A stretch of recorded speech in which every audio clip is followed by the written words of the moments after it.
Kriteria makanan yang haram, di mana makanan ini terbuat dari zat-zat hewani. Yang pertama, hewan yang dikatakan haram itu adalah hewan yang secara eksplisit disebutkan di dalam nas baik Al-Quran atau Sunnah sebagai hewan yang tidak boleh dimakan. Allah tidak menyebutkan illatnya, kenapanya, tapi Allah menyebutkan haramnya.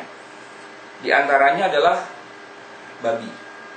Disebutkan di dalam Al-Quran berkali-kali bahwa babi adalah hewan yang Allah haramkan.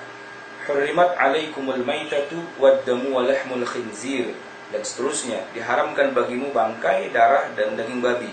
Surat Al-Maidah ayat 3. Nah, di sini kita menemukan bahwa ketika Allah mengharamkan daging babi, otomatis maka tanpa harus mengetahui kenapa illatnya, kenapa sebabnya, ya babi itu tetap haram. Mungkin sebagian orang mencari-cari illat, kenapa ini diharamkan. Misalnya ada orang mengatakan bahwa ternyata di dalam daging babi itu ada cacing pita, ada virus, ada penyakit tertentu, ternyata babi itu hewan yang jorok, dan seterusnya dan seterusnya. Semua itu bisa saja kita terima, tapi tidak menjadi illat, menjadi hikmah. Beda antara illat dan hikmah adalah illat itu, kalau illatnya sudah tidak ada, maka hukumnya berubah. Tapi kalau hikmah, tidak demikian. Saya kasih contoh misalnya, illatnya, kalau misalnya dikatakan illat dari haramnya babi itu karena dia mengandung bibit penyakit, bagaimana seandainya teknologi suatu hari bisa membuat metode agar penyakit yang ada di dalam daging babi itu bisa dihilangkan dengan suhu tertentu, dengan cara pengolahan tertentu, sehingga tidak ada cacing pita, tidak ada virus, tidak apa dan sebagainya. Kalau seandainya illatnya semata-mata itu, berarti daging babi harus berubah menjadi halal. Tapi ini bukan illat, dan ternyata juga tidak benar juga. Buktinya apa? Kalau dikatakan daging babi itu merusak tubuh dan kemudian ada cacing pita dan sebagainya, buktinya ada bermiliar manusia di muka bumi sepanjang sejarah makan daging babi dan mereka sehat-sehat saja. Bukankah orang di Cina sana itu juga makanannya babi? Tapi mereka sehat, mereka kuat. Jackie Chan aja jago kungfu itu makanannya babi. Kalau dibilang makan babi bikin melemahkan tubuh dan sebagainya, merusak tubuh dan sebagainya, nah ini cuma asumsi saja. Nah, maka kita kembali kepada ketentuan dari Allah bahwa ketika Allah menetapkan suatu makanan babi haram, ya sudah, kita haramkan. Sekali haram, ya tetap haram lah.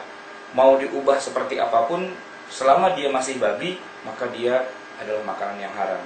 Tapi ingat, ketika satu makanan bisa berubah wujud dari satu benda menjadi benda yang lain, yang namanya saja sudah berubah, dan wujudnya memang betul-betul berubah, maka hukumnya harus ikut berubah.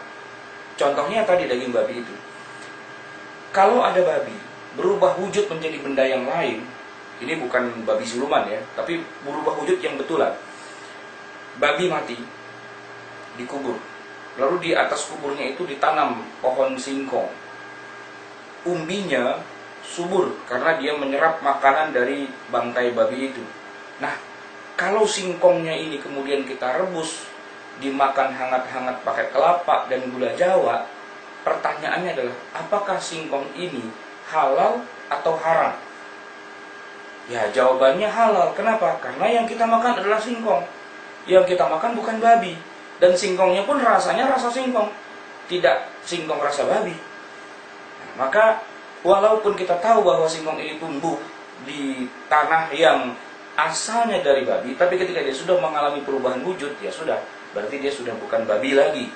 Di masa lalu kalau kita lihat dalam banyak riwayat, orang membuat garam itu dari abu, dari arang yang sudah berubah jadi abu, dan ternyata bangkai babi pun termasuk yang kemudian bisa diubah menjadi arang, kemudian berubah menjadi garam. Dan ketika sudah menjadi garam, maka dia sudah tidak dikatakan lagi sebagai babi, walaupun asalnya dari babi. Yang kedua, hewan yang secara eksplisit diharamkan adalah sebagaimana disebutkan di dalam hadis Nabi dari Abu Tha'labah bahwa Rasulullah SAW mengharamkan kita memakan daging keledai peliharaan. Ini ada dalam Sahih Muslim. Nah, Allah juga tidak menyebutkan apa ilatnya. Pokoknya keledai yang kita pelihara itu haram untuk dimakan karena Allah menyebutkan seperti itu, maka berarti kemudian haram pula buat kita untuk memakannya. Kriteria yang lain, nah kita masuk pada kriteria yang kedua. Kriteria hewan yang diharamkan yang kedua untuk kita makan adalah bangkai. Nah, bangkai ini pembahasan cukup panjang, tapi sebelum kita masuk kepada intinya, ada dua macam bangkai. Ada bangkai yang haram untuk dimakan, tapi ada juga pengecualiannya haram yang hukumnya halal. Ada yang haram, ada yang halal. Nah, kalau yang haram itu misalnya adalah hewan yang sebenarnya dia termasuk hewan yang boleh dimakan, tapi mati tanpa disembelih dengan cara penyembelihan yang benar. Atau ya mati disembelih tapi cara menyembelihnya tidak benar. Atau dia sebenarnya bukan hewan, dia adalah potongan dari bagian tubuh hewan yang masih hidup, lalu kemudian dipotong begitu saja, hewannya masih hidup, kakinya dipotong kemudian mau disate. Nah, bagian tubuh dari hewan yang masih hidup, kalau dia lepas dari tubuhnya itu, maka dia juga termasuk bangkai. Nah, adapun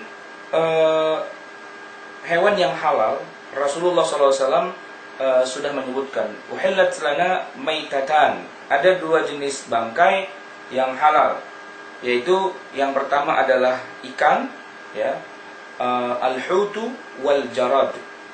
Hut itu artinya ikan, wal jarad artinya belalang. Nah, dua jenis hewan itu kita tidak pernah memakannya kecuali dalam bentuk bangkai. Ya, kita kan tidak pernah menyembelih ikan. Kapan ada orang menyembelih ikan? Ya, baik itu ikan yang besar atau ikan yang kecil. Ikan teri itu tidak ada orang yang menyembelih ikan teri. Yang kita makan dari semua jenis ikan itu adalah bangkai. Tapi karena memang Rasulullah sudah membolehkan, maka ya sudah, hukumnya halal untuk dimakan.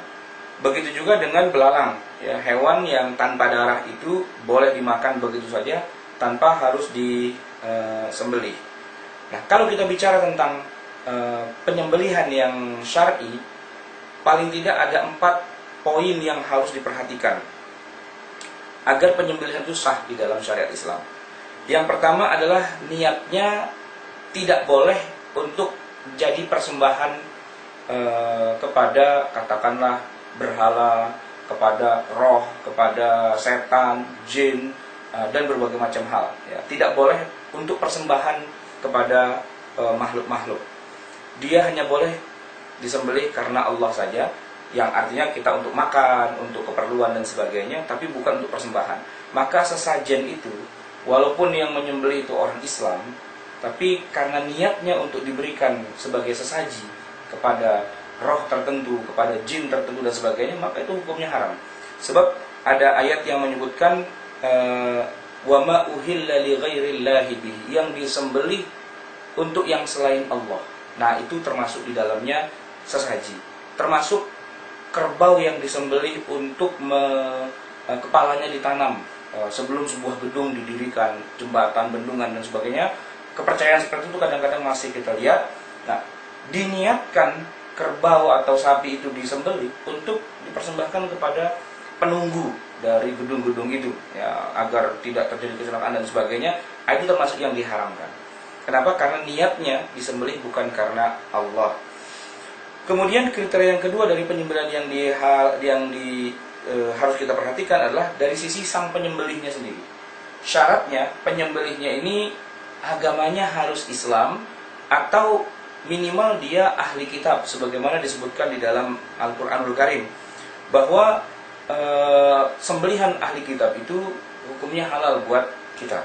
Wa ta'amul ladzina utul kitaba hillul lakum. Dan sembelihan ahli kitab itu halal untukmu, wa ta'amukum hillul lahum, dan sembelihan kamu orang Islam halal juga buat mereka. Nah, orang yang menyembelih ini tidak penting apakah dia taat atau tidak taat pada agamanya.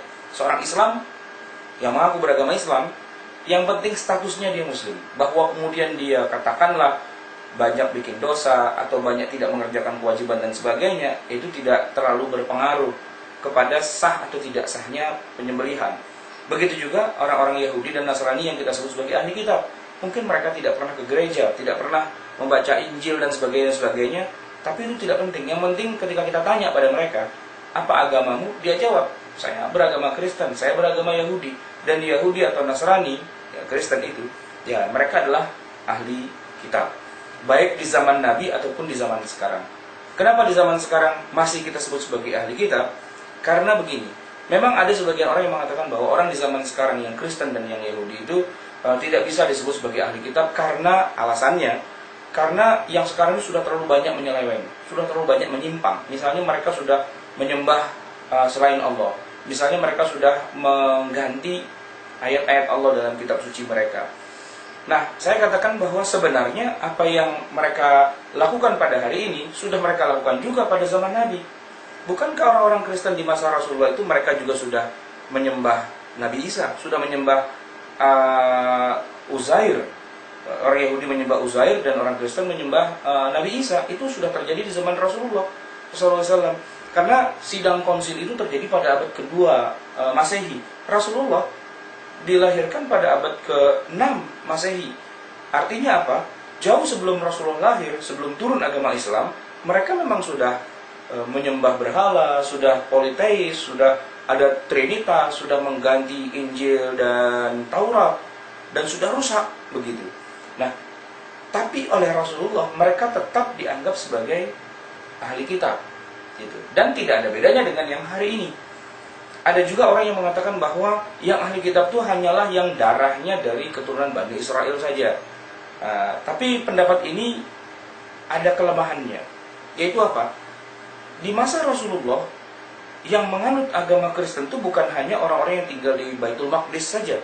Tapi Raja Najasyi, yang orang Afrika itu, yang kulitnya hitam legam itu, nah itu kan pastinya bukan keturunan dari Bani Israel.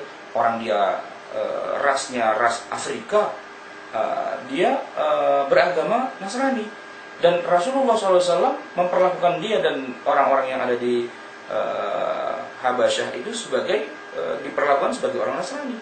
Begitu juga Yaman, orang Yaman itu tidak ada kaitannya dengan ahli kitab, tidak ada kaitannya dengan Bani Israel, tapi mereka diperlakukan sebagai orang-orang Nasrani. Nabi menyebutkan bahwa kamu akan datang pada Muaz bin Jabal yang akan berangkat ke sana diutus oleh Rasulullah. Kamu akan berdakwah di negeri ahli kitab, orang-orang yang memeluk agama Nasrani. Maka Nabi memberikan bekal-bekal tertentu. Intinya bahwa Rasulullah menganggap mereka, walaupun bukan keturunan dari Bani Israel, tetap sebagai orang-orang ahli kitab, yang diperlakukan juga sebagai mana yang diperintahkan di dalam Al-Quran, bahwa orang Nasrani, orang Yahudi itu adalah ahli kitab, sembelihan mereka itu halal hukumnya buat kita makan, walaupun mereka tidak baca basmalah. Nah, urusan basmalah nanti akan kita bahas. Kemudian yang ketiga, yang terkait dengan masalah kriteria sembelihan yang dibenarkan adalah tentu masalah teknisnya, dimana intinya adalah bagaimana waktu menyembelih itu kita bisa menguras habis darah dari hewan yang kita sembelih itu. Satu-satunya cara adalah dengan cara penyembelihan dengan berbagai macam istilah dan teknik. Ada istilahnya zabah, ada istilahnya akar, ada istilahnya nahar dan sebagainya. Tapi intinya bagaimana agar darah itu keluar semua. Nah, pembunuhan terhadap hewan yang tidak seperti itu, katakan misalnya dengan cara dipukul, dengan cara ditembak dan sebagainya, tentu itu tidak dibenarkan dalam syariat Islam. Dan yang terakhir adalah masalah basmalah. Bagaimana masalah basmalah ini kemudian menjadi ikhtilaf di antara para ulama. Sebagian besar ulama, yaitu para jumhurul fuqaha, mulai dari mazhab Hanafi, Maliki, Syafi'i, semuanya itu mereka mewajibkan adanya bacaan basmalah. Tapi mazhab Syafi'i mengatakan tidak harus dengan bacaan basmalah, karena dasarnya adalah jumhur ulama Hanafi, Maliki, Hambali sepakat bahwa basmalah ini adalah syarat sah dari penyembelihan hewan. Walam yadhkur ismallahi alaihi, dalilnya menyebutkan kalau tidak disebutkan nama Allah maka itu termasuk hewan yang diharamkan. Tetapi mazhab Syafi'i mengatakan bahwa membaca basmalah hukumnya sunnah dan bukan mutlak menjadi syarat sah dari halalnya hewan sembelihan, dengan dua dalil. Dalil yang pertama yang tadi sudah kita singgung di awal, yaitu sembelihan orang-orang Yahudi dan Nasrani itu halal bagi kita. Wa ta'amul ladzina utul kitaba halal lakum. Sementara Yahudi dan Nasrani tentunya tidak membaca basmalah ketika mereka menyembelih. Maka keharusan membaca basmalah itu sifatnya hanya sunnah dan bukan wajib menurut mazhab Syafi'i. Dan yang kedua, ada satu kejadian di masa Rasulullah, yaitu para sahabat dan juga Rasulullah ketika mau makan satu hidangan yang terbuat dari hewan, ada sahabat yang ragu-ragu dan bertanya, saya tidak yakin bahwa yang nyembelih hewan ini dari suatu kaum, mereka adalah orang-orang yang membaca basmalah ketika menyembelih hewan ini. Bagaimana ya Rasulullah, pakai kita makan atau tidak? Rasulullah menjawab, samillah antum wa kulu. Ya sudah, kalian baca saja basmalah dan kemudian makanlah. Nah, dari hadis ini kita menemukan kesimpulan bahwa tidak terlalu penting apakah orang itu membaca basmalah atau tidak. Jadi kalaupun mau, ya silahkan saja lakukan dan itu berpahala. Tapi kalaupun tidak mengapa. Walaupun hukumnya makruh kalau disengaja tidak membaca basmalah. Nah, itulah 4 kriteria dari sembelihan yang dibenarkan. Yaitu yang pertama, niatnya harus karena Allah dan tidak boleh untuk persembahan. Yang kedua, agama yang menyembelih harus Islam atau ahli kitab, Nasrani atau Yahudi. Yang ketiga, teknik penyembelihannya harus benar. Dan yang kemudian yang terakhir adalah wajib membaca basmalah menurut jumhurul fuqaha, tapi sunnah hukumnya menurut madhab Syafi'i. Kriteria yang berikutnya adalah hewan buas. Adalah hewan yang tidak boleh dimakan dagingnya dan seluruh tubuhnya, berdasarkan beberapa dalil yang disampaikan oleh Rasulullah SAW. Ada hadis yang bunyinya, kullu dhinabin minas sibai fa'akluhu haramun.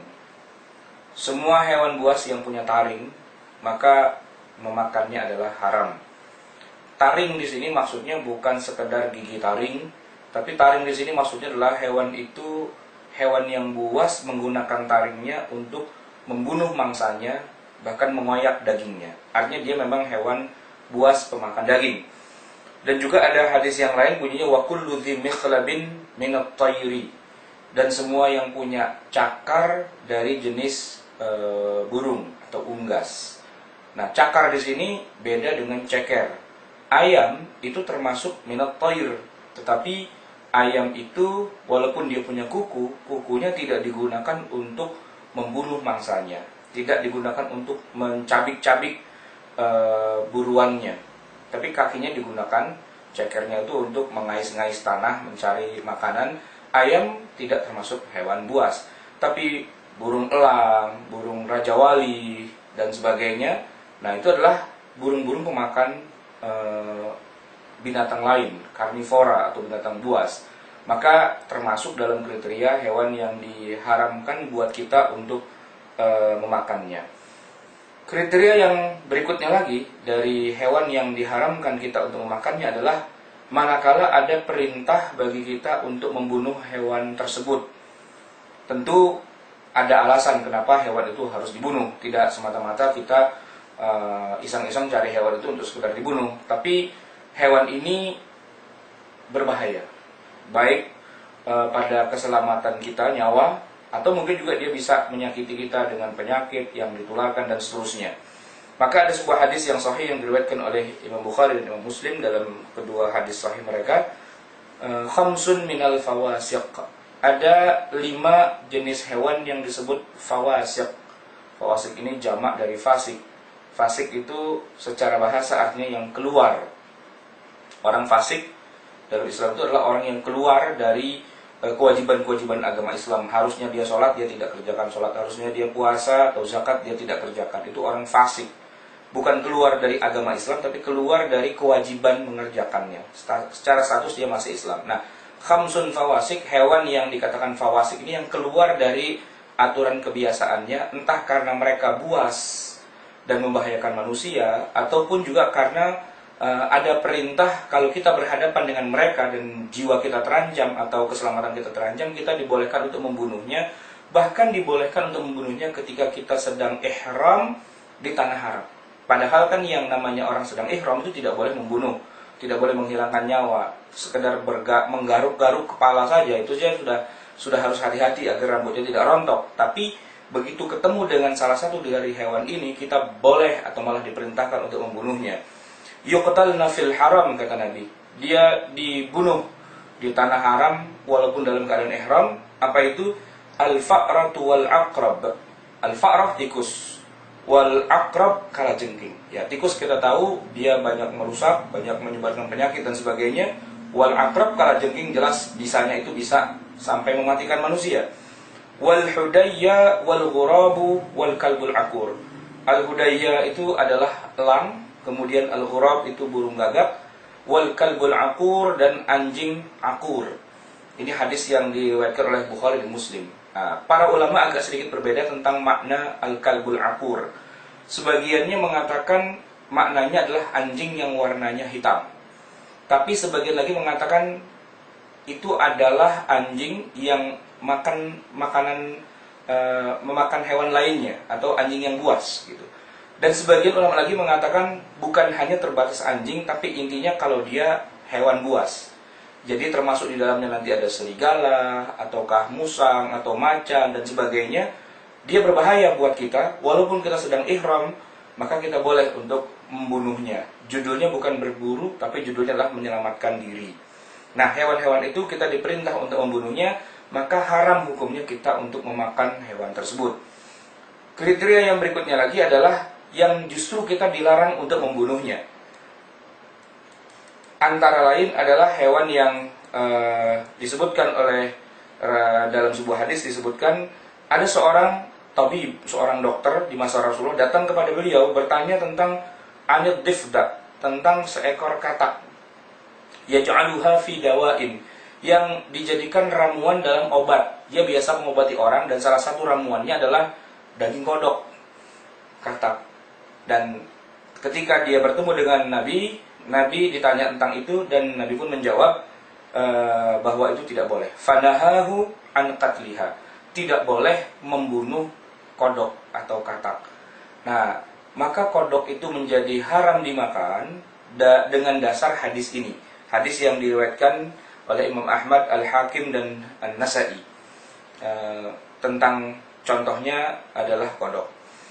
Kemudian ada lagi hadis yang lain, anna Nabi sallallahu alaihi wasallam naha an qatli arba'in minad dawab.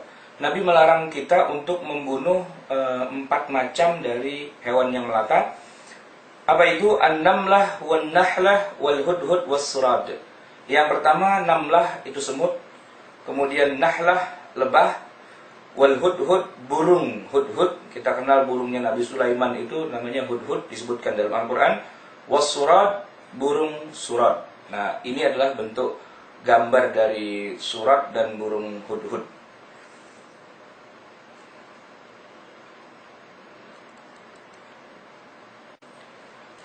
Kriteria yang terakhir adalah al-khaba'ith, hewan yang termasuk dalam kriteria khaba'ith.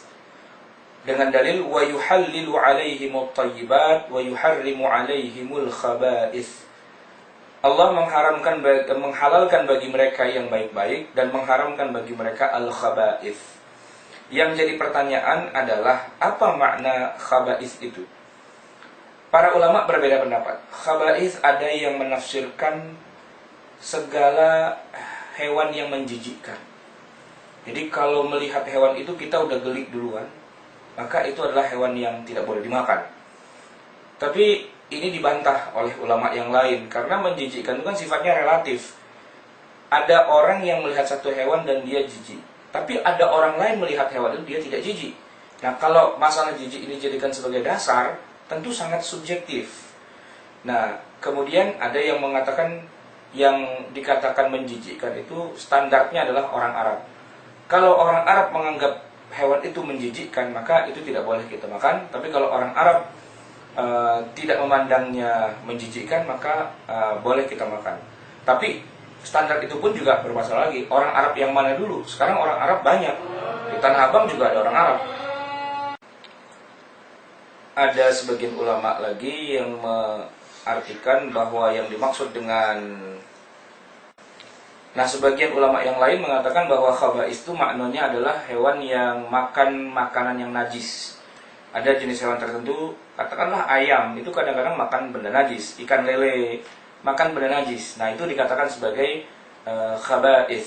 Nah, dalam hal ini, kalau maknanya adalah hewan yang makan benda najis, apakah hewan itu kemudian menjadi najis atau tidak boleh dimakan? Jawabnya tergantung. Kalau dia baru saja memakannya, maka najisnya itu ada di dalam tubuhnya. Nah, itu para ulama sebagian besarnya mengatakan tidak boleh dimakan hewan itu karena dia masih mengandung najis. Tapi kalau sudah dicerna dan sudah berubah menjadi benda yang lain, katakanlah sudah 2 hari, 3 hari dan seterusnya, maka kenajisannya sudah tidak ada lagi, tidak ada larangan untuk memakan hewan tersebut. Diriwayatkan bahwa Ibnu Umar radhiyallahu anhu kalau mau makan ayam yang dia pelihara, karena ayam ini suka makan katakanlah benda-benda najis, maka dia mengurung dulu ayamnya selama 3 hari lamanya. Ini berbeda, nanti para ulama ada bilang 3 hari, 4 hari, seminggu dan sebagainya. Tapi intinya adalah kalau yang maksud dengan khaba'is itu adalah hewan yang memakan makanan benda najis, maka harus ada karantina dulu agar dia bisa dimakan sebagai hewan yang halal yang boleh dimakan. Tentang hewan yang hidup di 2 alam, disebut dengan istilah 2 alam dalam kitab-kitab fikih, sering disingkat menjadi barma'i. Ini adalah gabungan dari 2 kata. Bar itu artinya daratan, ma itu artinya air. Barma'i, hewan yang hidup di daratan dan juga di air. Sebagian ulama mengatakan bahwa hukum barma'i ini halal dimakan. Artinya tidak ada dalil atau nas yang sahih yang menyebutkan itu haram. Kalaupun ada hadisnya, maka hadisnya adalah hadis yang dhaif. Adapun kehalalannya, maksudnya begini. Ini hewan adalah hewan air, tapi dia memang bisa juga hidup di darat. Nah, karena dia punya 2 dimensi dalam dirinya, antara hewan air dan hewan darat, maka yang lebih dimenangkan adalah dimensi keairannya. Sebagai hewan air, terserah dia mau bisa hidup di darat atau tidak, tapi dia adalah bagian dari habitat air. Nah, dia ikut hukumnya hewan-hewan air yang kalau mati tidak perlu disembelih lagi, boleh dimakan. Bangkainya boleh dimakan. Ini umumnya ulama mengatakan demikian. Tetapi madhab Asy-Syafi'i berpendapat sebaliknya. Dalam pandangan madhab ini, kalau ada hewan barma'i yang bisa hidup di darat dan di air, dia punya 2 dimensi. Nah, dimensi hewan daratnya itulah yang lebih dominan daripada hewan airnya. Kenapa? Ya, karena kalau satu hewan itu terdiri dari 2 unsur, yang satu halal, yang satu haram, maka yang menang itu yang haramnya. Nah, yang haramnya di sini maksudnya hewan ini tidak disembelih, hewan ini mati jadi bangkai. Kalau hewan darat mati jadi bangkai kan haram, tapi kalau hewan air mati jadi bangkai halal. Nah, kalau halal dan haram ada pada satu tubuh, yang menang itu adalah yang haramnya. Maka dari sanalah mazhab Syafi'i menjadikan hewan barma'i sebagai hewan yang haram untuk dimakan, atau amfibi haram dimakan. Dan kemudian ada banyak contoh-contoh kalau kita perhatikan dalam kitab-kitab mazhab Syafi'i, antara lain ya seperti kura-kura, seperti kepiting dan buaya dan seterusnya, itu termasuk hewan yang mereka sebut sebagai barma'i. Tapi sebenarnya kalau kita mau mengadakan penelitian lebih dalam, tidak semua apa yang dituduhkan sebagai hewan barma'i atau hewan yang hidup di 2 alam itu pada kenyataannya memang benar-benar hidup di 2 alam. Sebab ada hewan air yang suka main di darat, tapi dia tidak bisa bertahan lama. Habitatnya tetap air biar bagaimanapun. Sebaliknya ada juga hewan darat yang dia bisa atau suka main air, tapi dia tidak bisa hidup lama di dalam air, dia akan kembali ke darat juga. Lumba-lumba, kemudian ikan terbang, bahkan singa laut, itu bisa bikin atraksi di daratan, tapi lama kemudian dia harus kembali ke air, karena habitatnya adalah air. Dan ini oleh sebagian ulama atau jumhur fuqaha mengatakan ini bukan barma'i berarti, bukan hewan dua alam, tapi hewan satu alam, hanya saja dia bisalah untuk beberapa saat bisa ke daratan. Penguin di kutub selatan misalnya, itu bisa ke darat, tapi pada hakikatnya dia adalah hewan air. Dia tidak bisa hidup kalau tidak di air. Kepiting, seperti itu juga. Kepiting ini oleh Majelis Ulama dikatakan bukan hewan dua alam, tapi disebutkan sebagai hewan satu alam, hewan air. 100% dia adalah hewan air, bukan amfibi. Kenapa? Karena dia bernafas dengan insan, kemudian dia berhabitat di air, baik air itu air tawar atau air asin, atau ada juga yang bisa hidup di keduanya. Tidak ada kepiting yang berhabitat di darat, dan buktinya adalah kalau dia bertelur, tidak bertelur di darat, tapi bertelur di air. Maka fatwa Majelis Ulama menyebutkan pada tahun 2002, kepiting itu termasuk hewan yang halal hukumnya karena dia bukan amfibi atau bukan hewan yang hidup di dua alam. Nah, dari sana kita tahu bahwa ada ikhtilaf di antara para fuqaha tentang hukum hewan yang ada di dua alam ini. Jumhurul fuqaha mengatakan tidak haram, sementara mazhab Syafi'i mengatakan haram, bahkan termasuk hewan yang sebenarnya bukan hewan dua alam, tapi di dalam mazhab Syafi'i, dalam kitab-kitab mereka sering dimasukkan pula ke dalamnya sebagai hewan yang hidup di dua alam.